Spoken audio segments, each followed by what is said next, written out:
राजन, एक समय की बात है,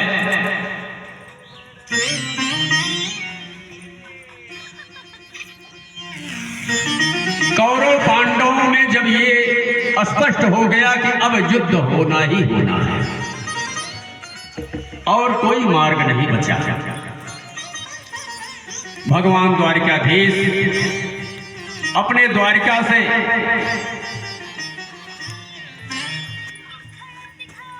अक्रूर, अपने मंत्री अक्रूर को भेजते हैं कि हे अक्रूर, जाकर हस्तिनापुर नरेश को समझाओ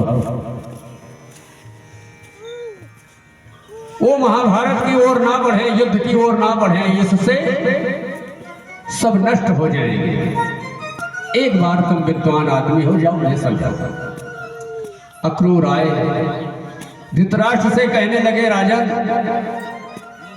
द्वारिकाधीश का यही फरमान है, यही आदेश है कि पांडवों को उनको अपना राज दे दो, अन्यथा युद्ध होगा, युद्ध में कोई बचेगा नहीं।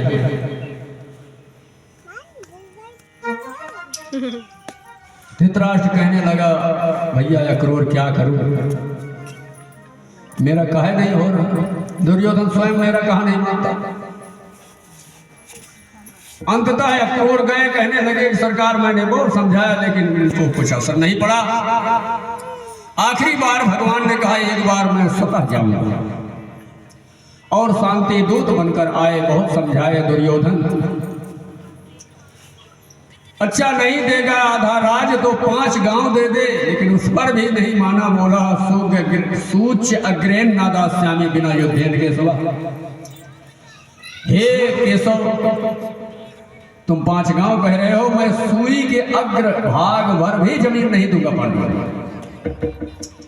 तब भगवान ने कहा कि ठीक है दुर्योधन, अब युद्ध होगा और युद्ध का मजा चखो भाई, उसमें क्या, जा। तो कहने लगा, केशव, ये तो रही हमारी बात, अब हमारी प्रार्थना ये है कि हमारी मैया अपने हाथों से 12 व्यंजन आपके लिए तैयार करी है, सो भोजन करके जाना।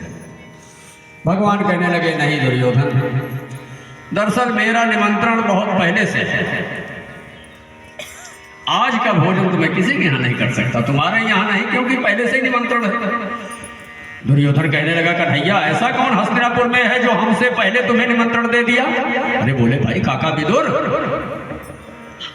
बोले, लो, उससे पहले काका विदुर को ये निकाल चुका था दुर्योधन, क्योंकि उससे पहले विदुर ने भी समझाने की चेष्टा करी धृतराष्ट्र को। एक दिन दुर्योधन देख लिया, बोला, मूर्ख, हमारे खाता है और हमारे पत्र में छेद कर रहा है, हमारे खिलाफ पिता को भड़का रहे हो, हमारे पिताश्री को, निकल जाओ, हमें मंत्री की जरूरत नहीं, वो भी तुम्हारे जैसे। सुखदेव जी कहते हैं कि हे राजन, जो विदुर अपने धनुष बाण लेकर पूरे हस्तिनापुर की रक्षा करते थे, उसी दिन धनुष बाण को